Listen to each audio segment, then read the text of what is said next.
Hello everyone. It's James again. And before I start today's video, I just want to quickly say, all work in this video contains 100% original content of and by myself James Smith, otherwise known as Bgood 4000, and was uniquely created with NAWMAL software, by myself James Smith. As I purchased commercial rights from NAWMAL to produce my unique and original video with this software. Commentary is uniquely my own thoughts, feelings, and expressions. Now that I have that out of the way, I do hope your day is going fantastic. And your journey to self-betterment is going better than fantastic. Today I want to talk about something very important I touched on at the end of my last video. And that is the narcissist letting their mask slip. Or them tilting their hands, so to speak. What you need to know about this is, in a great many cases this is done on purpose. Not all. But in most cases it's done on purpose. And the reason why it's done on purpose is for 3 reasons. Number 1 reason. To test and see how you will react to them letting their mask slip. This is the narcissist do test I have mentioned before. This can range from them having a loud argument with you for little to no reason. The one example I like to use is when you are newly dating someone. They treat you like you can do no wrong. If you are 5 minutes late to pick them up for dinner every now and again, it's not treated as a big deal. Because hey, traffic can happen to anyone. And it does happen to everyone at some point or another. And 5 minutes late to meet up with someone you are dating really isn't a big deal, and you would think would be understood. Especially if it's not happening daily. And for the record, I'm not saying being late is somehow okay in all instances. Because being late to work, for instance, isn't okay at all. As you are getting paid for your time. However, when you are relaxed in your normal life, giving someone understanding under certain circumstances seems like just a normal thing. You plan to meet for dinner at 6 o'clock. It's now 6:05. That's not something that one should be yelled at for and called names for. Or another example. You accidentally dropped a cup on the floor. Maybe it happened one time 6 months ago when you first met this person. And they were totally understanding. And now 6 months later it happens again. And they are yelling at you, calling you the most clumsy person they have ever met. This is a test to see what your reaction will be.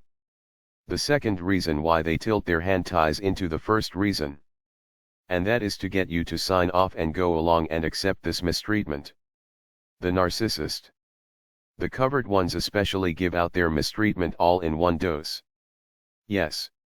Sometimes on the narcissist do test, they might holler and scream at you and argue. But the very first few times this happens, this bad behavior is usually followed up by gift giving. Fake apologies. I love you. I care about you. All pretty words that mean nothing to them, the narcissist. But that are meant to pull upon your heartstrings. And to work on your sense of loneliness in order to keep you around them. So they want to test your reaction. How will you behave from this bad treatment? And secondly, will you sign off on this bad treatment by the way of continuing to spend time with this person?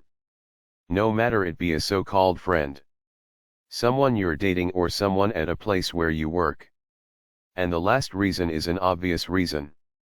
They get narcissistic supply from not only treating you poorly and yelling at you and making sly comments that are meant to undermine you, which could be subtle in nature as well. Narcissists really get a kick out of seeing their plans work. At seeing their lies bring out the end results they were looking for. It makes them feel all-powerful. They were able to trick you into thinking they really loved you. Or that you were really friends with them. Because you see, this backhanded comment or yelling at you for little to no reason was planned from the very first day this narcissist met you. And they have been waiting for a chance to pull the plug and show you a small amount of what they are really capable of. And when you fall for their fake apologies and lies and you continue to stay around them, they really feel like they have you. Why is this important? Some people out there don't believe in forgiveness. I happen to believe in forgiveness. However, my belief in forgiveness doesn't mean me needing to stand in front of a narcissist and be mistreated over and over again. And the problem is we are taught that we have to forgive and then continue to deal with bad people over and over again. And narcissists use this to their advantage to stay in your life. Look. One of the main reasons why narcissism had spread so much is we were conditioned out of trusting our guts. Many of us were conditioned out of this by our narcissistic homes of origins. But even more so, a great many of us were conditioned out of this by the world and a great many people in the world. You might hear, "Oh, you're just making something out of nothing. Oh, I think you are just thinking too deeply about things." When in reality what you were thinking about were warning signs. Signs now we look back on and say, you know, if I would have just walked away even though they showed up with a gift in their hand saying they were sorry, I could have saved several precious years and devoted that time to doing something else. If we as a society could have done that, there would be a lot more people with good intentions finding one another. And narcissists would be the ones twisting in the wind alone. You see, this goes back to the topic. A narcissist could work as a cook, or an office worker, or someone in the top of society where they can influence what you watch, see and hear. And just like we know, narcissists in their one-on-one dealings with people love. They absolutely love to find someone that has a happy and loving spirit and take them down a terrible road and to get them to do terrible things and to make them think all of these things are their own choices. When in reality the narcissist was planting the seeds of evil and doubt and trouble and misery and self-sabotage all along. Well, if a narcissist that is just an average person can do such a thing, what would happen if such a narcissist got a job where they were in control of a television show or a movie that is being made? Is it not possible that such a person might just put such messages and intent into such projects, with the hopes that it might make people veer off their life course and onto a course that ruins their life? And this goes back to the narcissist tipping their hand. You might see it in a movie or television show, but there's enough good that makes you second guess your gut feeling that makes you keep on watching it. The narcissist wants you to sign off on your own mistreatment. They want to show it to you and let you know, if you believe this lie, that they are sorry. In the narcissist's mind you are a fool and get what you ask for, and they believe you get what you deserve. They actually show what and who they are, and then quickly hide back into the image of being an angel of light. If you made friends with someone that you believe is the best friend possible, I mean you are always hanging out, they say all kinds of positive things to you about you, and wow, you feel like family. Then one day, they say something really mean-spirited to you for literally no reason. They call you a name or insult your intelligence.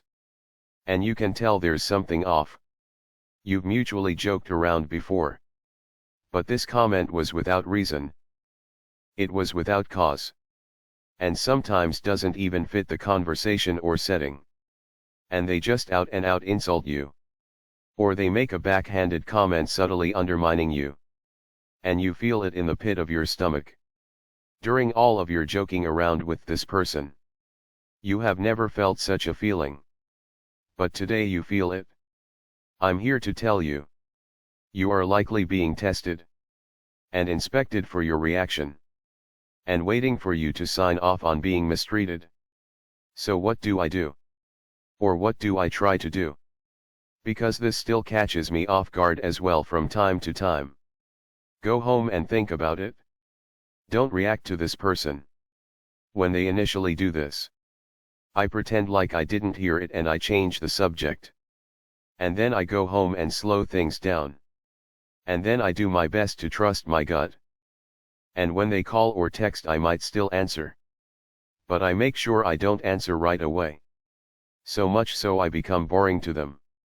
Like I mentioned before, a gray rock. This right here could save so many people from going through years.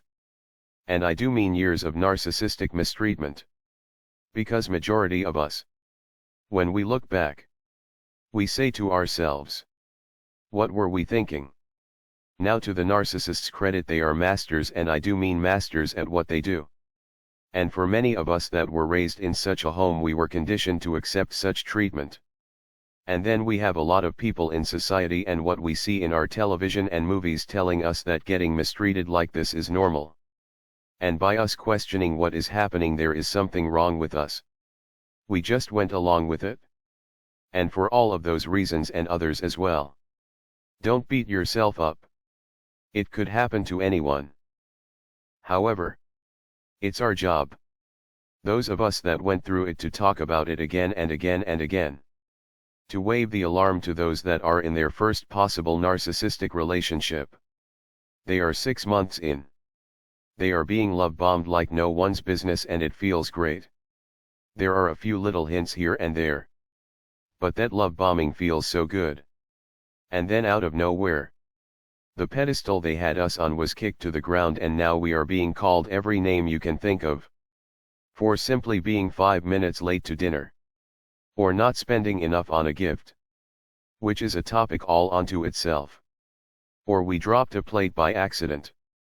And all of this is happening and you are confused. Well, I have news for you.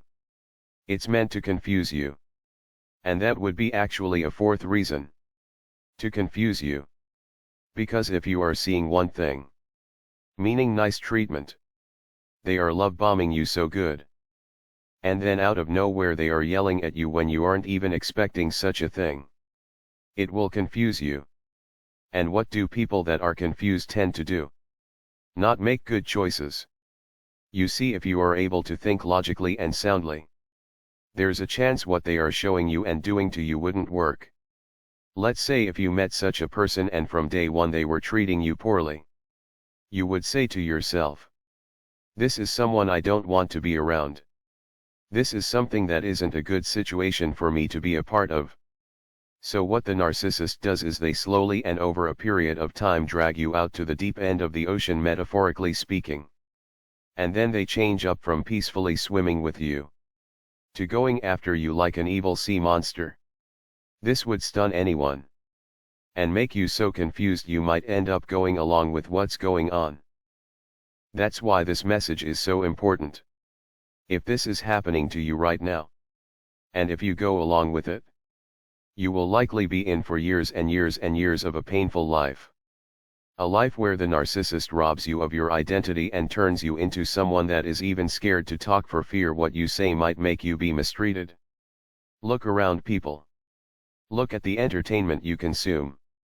Music telling you to spend your money, and someone that is cheating you. And to continue to stick around. Music telling you to leave someone the minute they don't have enough money to buy you silly things they don't even need. And you hear it and you watch it. And people imitate it. They either are the ones demanding these things that make no sense, or they are the one letting their life force be drained because they are giving it up. Learn about narcissism. Learn what a narcissist really is about. Slow things down. Don't be afraid to walk away. Don't be afraid to trust your gut when you are being mistreated by someone. And you don't owe an explanation to them. Going gray rock and slowly backing away is usually the best approach to dealing with these individuals. It's all a test, people.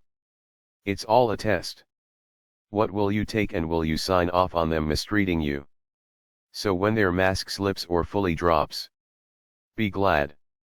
Be glad they are showing you who and what they are. And back away and live your life.